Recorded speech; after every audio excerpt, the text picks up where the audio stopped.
चाहे बच्चों आप कैसे हैं, उम्मीद कर रहे हैं आप अच्छे होंगे और पढ़ाई भी अच्छे से कर रहे होंगे। आज हम आपके लिए क्लास 12th का इंग्लिश का महत्वपूर्ण क्वेश्चन आपके लिए लेकर के आए हैं। इससे पहले मैंने आपको क्वेश्चन एक बताया था और उम्मीद कर रहे हैं आप उसको तैयार कर लिए। क्वेश्चन नंबर 1 बताए थे और हमने कहा था कि वो अनसीन पैसेज होगा और अनसीन पैसेज को कैसे लिखना होता है, कितने नंबर मिलते हैं, वो सब बातें हमने आपको बता दिया और उम्मीद करें आप देख लियोगे। तो फिर से मैं आपको बता देना चाहता हूँ, इंग्लिश का अगर हम कहें सबसे पहला नंबर जो क्वेश्चन होता है वो पैसेज रहता है। 5-7 लाइन का पैसेज दिया रहेगा और उसके नीचे क्वेश्चन कितना रहेगा, 5 क्वेश्चन रहेगा। और जब 5 क्वेश्चन का जवाब आप देंगे तो आपको कितना नंबर मिलेगा, 15 नंबर मिलेगा। और हमने आपको पूरा तैयार करके उस टाइप का क्वेश्चन दे दिया। पैसेज कुछ भी हो सकता है लेकिन उसके नीचे 5 क्वेश्चन आपका अवश्य रहेगा। जो पिछले वीडियो में हमने आपको दिया है, ये दूसरा जो क्वेश्चन है, दूसरा जो क्वेश्चन रहेगा आर्टिकल रहेगा, यानी कह रहा है राइट एन आर्टिकल, यानी आर्टिकल रहेगा। आर्टिकल का मतलब समझ लीजिए एस्से ही रहेगा। एस्से लिखना होगा तो आपको कितना नंबर मिलेगा, 10 नंबर मिलेगा। तो आज हम आपके लिए क्वेश्चन नंबर 2 का हम क्वेश्चन लेकर के आए हैं और इसके जस्ट बाद तीसरा जो क्वेश्चन रहता है वो आपका एप्लीकेशन या लेटर रहता है। क्या रहता है, लेटर या एप्लीकेशन लिखना रहता है। और मैं आपको बता दूं इस पर भी आपको कितने नंबर मिलते हैं, 10 नंबर मिलते हैं। यानी शुरुआत के 3 क्वेश्चन आपको 35 नंबर देते हैं। और मैं आपको इससे पहले एक क्वेश्चन 15 नंबर वाला क्वेश्चन मैंने तैयार करा दिया। पैसे राइट एन आर्टिकल, एक आर्टिकल लिखिए on the your aim of life, aim of life यानी जीवन के उद्देश्य के बारे में एक आर्टिकल आप लिखिए कि आपका जीवन का उद्देश्य क्या है, क्या करना है। ये जरूरी नहीं है कि इसी पर पूछेगा, इसी टाइप से इसी संबंधित आपका क्वेश्चन पूछता हो सकता है कि पॉल्यूशन पर पूछ सकता है, हो सकता है टीचर पर पूछ सकता है। तो इस चीजों को आप क्या कर लीजिएगा, तैयार कर लीजिएगा। लेकिन मैं आपको तरीका बता रहा हूँ किस प्रकार लिखना रहता है। आप में जो हेडिंग दिया हुआ, हेडिंग नहीं दिया रहेगा, आपको याद करना पड़ेगा।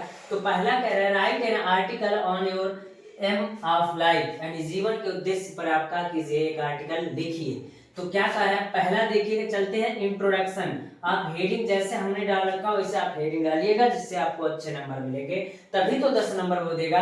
कह रहा है डिफरेंट पर्सन, यानी विभिन्न प्रकार के व्यक्ति जो have different AIIMS of life, यानी विभिन्न व्यक्ति विभिन्न प्रकार के, यानी विभिन्न अपना उद्देश्य क्या करते हैं, रखते हैं। यानी सभी प्रकार के, कई प्रकार के व्यक्ति रहते हैं और सबका उद्देश्य क्या रहता है, अलग अलग रहता है, सबका उद्देश्य एक नहीं रहता है। दे हैव डिफरेंट एम्बिशन, दे माने वे हैव डिफरेंट एम्बिशन, यानी उनका अलग अलग उद्देश्य रहता है। इन लाइफ माने जीवन में, कोई चाहता है कि मैं इंजीनियर बन जाऊंगा, कोई चाहता है डॉक्टर बन जाऊंगा, कोई चाहता है कि खिलाड़ी बन जाऊंगा।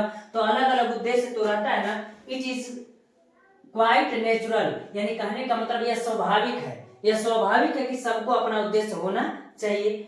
No two person are the same, no two person यानी दो व्यक्ति आर द सेम, यानी दो व्यक्ति सेम नहीं हो सकते हैं। They differ in their aptitude, aptitude का मतलब योग्यता, यानी वो कैसे होते, डिफर होते हैं, भिन्न होते हैं। इन देयर एप्टीट्यूड का मतलब अपनी योग्यता में, टेस्ट माने रुचि में, और इंटेलिजेंस माने बुद्धि में अलग होते हैं। कैपेसिटी माने क्षमता में, हो सकता है उसकी क्षमता कम हो। एंड सर्कमस्टेंसेस का मतलब होता है परिस्थितियां ऑफ लाइफ, और जीवन की परिस्थितियां भी अलग अलग हो सकती है। यानी हमने कहा कि अलग अलग व्यक्ति होते हैं, अलग अलग सबका एम्स होता है और वो अलग अलग अपना रुचि रखते हैं। और स्वाभाविक है सबको रखना चाहिए, लेकिन दो व्यक्ति कभी भी सेम नहीं हो सकते, अपनी योग्यता में अलग हो सकते हैं, रुचि में, बुद्धि में, क्षमता में या परिस्थितियों में, जीवन की परिस्थितियों में अलग हो सकते हैं। इस प्रकार वो इंट्रोडक्शन हो जाएगा। दूसरा कह रहा है ambition to be a lawyer, यानी यह व्यक्ति कह रहा है कि मैं लॉयर बनने का एम्बिशन रखा हूँ, या कि मैं क्या करूंगा, लॉयर बनूंगा। तो कह नाउ ए डेज, इन दिनों में, there are craze to become a doctor, यानी इस समय क्रेज किसका चला है, डॉक्टर बनने का। आर एन इंजीनियर, और इंजीनियर बनने का। Or to join Indian administration, यानी कह सकते भारतीय सर्विस को, यानी सरकारी जॉब के लिए वो क्या करते हैं, तैयारी करते हैं। But I am good in neither at science, और ना ही मैं साइंस में अच्छा हूँ, और ना एट मैथमेटिक, और ना ही मैं गणित में अच्छा हूँ। नॉट हैव एन एप्टीट्यूड, और ना ही मेरे पास योग्यता है। फॉर सर्विस मैंने नौकरी के लिए ना ही मेरे पास योग्यता है। आई एम इंटरेस्टेड, मैं रुचिकर हूँ। इन एन इंडिपेंडेंट मतलब स्वतंत्र, प्रोफेशन माने पेशे, यानी अपने पेशे में अपनी स्वतंत्रता, पेशे में जो स्वतंत्र वो करने के लिए वो कर सकता है। सो इसलिए आई विश टू ज्वाइन, इसलिए मैं ज्वाइन करने के लिए legal profession and become a lawyer, और इसलिए मैं लॉयर बनने का प्रयास किया और मैं लॉयर बनूंगा। तो अपने जीवन का उद्देश्य बना रहा है। अगर आपको कुछ और लिखना है तो कुछ और लिख सकते हैं, पुलिसमैन लिख सकते हैं, या डॉक्टर लिख सकते हैं, या इंजीनियर लिख सकते हैं, आप कुछ भी लिख सकते हैं। तो अगला कार्य रीजन, क्या कारण है कि वो बनना चाहता है। I possess the gift of the gab, यानी कहने का मतलब I possess the gift of the gab, यानी कहने को भगवान का एक उपहार मिला हुआ, वाक्य पूर्णता यानी शब्दों को रखने का उपहार हमको मिला हुआ है। I am good at debating and argumentative, यानी कहने का मतलब मैं किसी से बात रख सकता हूँ, किसी से आर्गुमेंट कर सकता हूँ। Skill, I have won number of prize, I have won a number of prize, यानी मैंने बहुत प्राइज जीता है in school and college, school और कॉलेज में मैंने बहुत प्राइज जीता है। डिबेट्स में एंड इलोक्यूशन कॉन्टेस्ट का मतलब तर्क शक्ति में, तर्क करने में उन्होंने प्राइज जीता है। सो इसलिए my ambition to become a lawyer, इसलिए मेरा उद्देश्य क्या है कि मैं एक लॉयर बनूं। अगला क्या है, बेटर यूज ऑफ टैलेंट, यानी बेटर यूज ऑफ टैलेंट। अगला हेडिंग आप अपने प्रकार से हेडिंग भी बना सकते हैं, आपको कोई समस्या नहीं होना चाहिए, आसानी से लिख सकते हैं। दस टेकिंग इनटू कंसीडरेशन, यानी इस बात को ध्यान में रखते हुए, all the pros and cons का मतलब पक्ष और विपक्ष, आप लीगल प्रोफेशन, यानी जो लीगल प्रोफेशन है। I have set the aim, और मैंने उद्देश्य को सेट करूंगा, आप बिकमिंग ए लॉयर, और मैं अपने उद्देश्य को क्या करूंगा, लॉयर बनने में सेट करूंगा। आई फील, मैं महसूस करता हूँ that as a lawyer I shall be able, और मैं महसूस करता हूँ कि मैं योग्य हूँ to make use of my talents, और मैं अपने टैलेंट को बना सकता हूँ। टू शाइन नॉट ओनली, तो चमकाना नहीं है, in the profession, life is not worth, यानी लाइफ जीवन योग्य नहीं है, आप it to use only for selfish needs, ऐसा नहीं है कि मैं जीवन में आ गया तो मैं अपने लिए बस इस जीवन को क्या कर दूं, समाप्त कर दूं। इस प्रकार आपका 4 हेडिंग हो गया। अगला जो हेडिंग होगा आपका वो कंक्लूजन होगा। इसका लास्ट हेडिंग ये कह रहा है, कंक्लूजन जो है कि कह रहा है कि किस प्रकार हम अगर लॉयर बनेंगे तो किस प्रकार करेंगे क्या।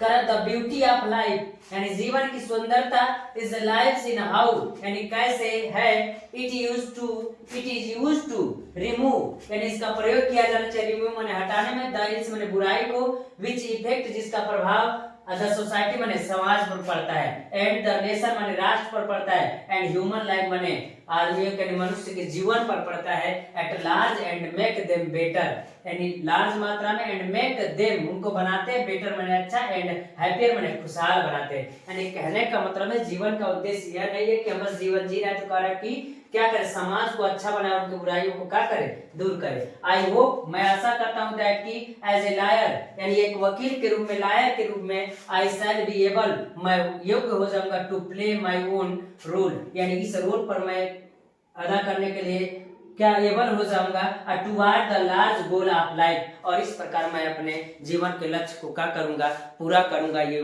कौन कह रहा है, यानी इस पाठ में अगर लॉयर बनने की बात कर रहा है तो वो करेगा। इसके जगह पे आप कुछ भी लिख सकते हैं, लॉयर के जगह पर अगर कहे हम तो पुलिसमैन भी लिख सकते हैं, इंजीनियर, डॉक्टर भी लिख सकते हैं, कोई समस्या नहीं होगा। और मैं आपको बता दूं, आपको अन्य भी देख लीजिएगा, पॉल्यूशन पर देख लीजिएगा, माय टीचर पर देख लीजिएगा, प्राइम मिनिस्टर पर देख लीजिएगा, टेररिज्म पर देख लीजिएगा, इन सब चीजों को आप क्या कर लीजिएगा, देख लीजिएगा, लेकिन आपको 10 नंबर इस पर मिलेगा।